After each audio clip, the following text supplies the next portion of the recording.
August 25ஆம் தேதி பிறந்தவர். சாதிக்க வேண்டும் என்ற லட்சியத்தை மனதில் சுமந்து சிங்கார சென்னையை நோக்கி பயணித்தவருக்கு பல அவமானங்களையும் வேதனைகளையும் கடந்து தனது இலக்கை நோக்கி பயணித்தார். தமிழ் சினிமாவில் பெரும் நாயகனாக உருவெடுத்தார். பாமரனின் மனசாட்சியாக அடித்தட்டு மக்களின் மனநிலையை சினிமாவில் பிரதிபலித்த கருப்பு சிங்கம். தனக்கென ஒரு ரசிகர் பட்டாளத்தை உருவாக்கி தமிழ் சினிமாவில் கொடிகட்டி பறந்தவர். கோபம் இருக்கும் இடத்தில்தான் குணம் இருக்கும் என்பார்கள். இவருக்கு கோபப்பட மட்டுமில்லை, கொடை வள்ளலாகவும் இருக்க தெரியும். டிசம்பர் 28 பேரிடியாய் ஒரு செய்தி வந்தது. இல்லாதவர்களுக்கு அள்ளி அள்ளி கொடுத்த வள்ளலின் மூச்சு காற்றோடு கரை. இதுவரை தன்னை தேடி வருபவர்களுக்கு கோவிலாக அடைக்கலம் கொடுத்தவர் என்று சாமியாகி போனார். இருந்தாலும் மறைந்தாலும் பேர் சொல்ல வேண்டும், இவர் போல யார் என்று ஊர் சொல்ல வேண்டும் என்ற பல கோடி தமிழ் மனங்களின் கண்ணீரில் மிதந்து பிரியாவிடை கொடுத்தார். எல்லாம் ரெடியா இருக்குல்ல? எல்லாம் ரெடியா இருக்கு. ஐயா வர நேரம் தானே அவசியம். ஐயா சொன்ன டயத்துக்கு வந்துடும். எங்க ஊரு சாமி மாற 8 தசனாடுங்க.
நிலத்தை எடுத்துக்க, என்ன ஏக்கரை நீ எடுத்துக்கியா, மக்கள் கொடுத்தது எடுத்துட்டு போய் எனக்கு தேவையில்லை.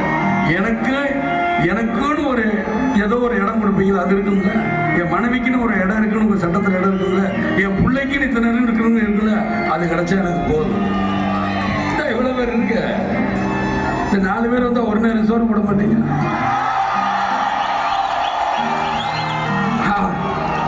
அதுலயே நம்மளுக்கு போதும், முடிஞ்சிடும். இத்தனை பேர் வீட்டுக்கு நான் போயிட்டு வரக்குள்ள முடிச்சேன்.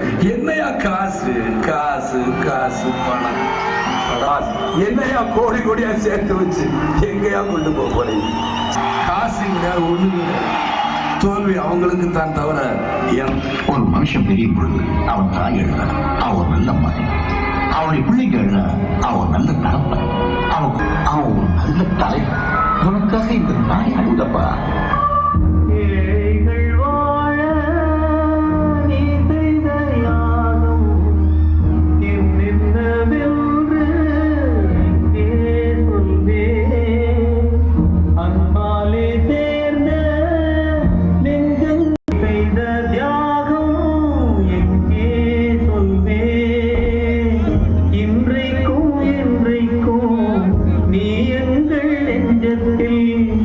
அன்புக்கும் பண்புக்கும் நீ அந்த சொர்க்கத்தில் மன்னவர் காவிய நாயகனே, என்னுயிர் தேசத்து காவலனே.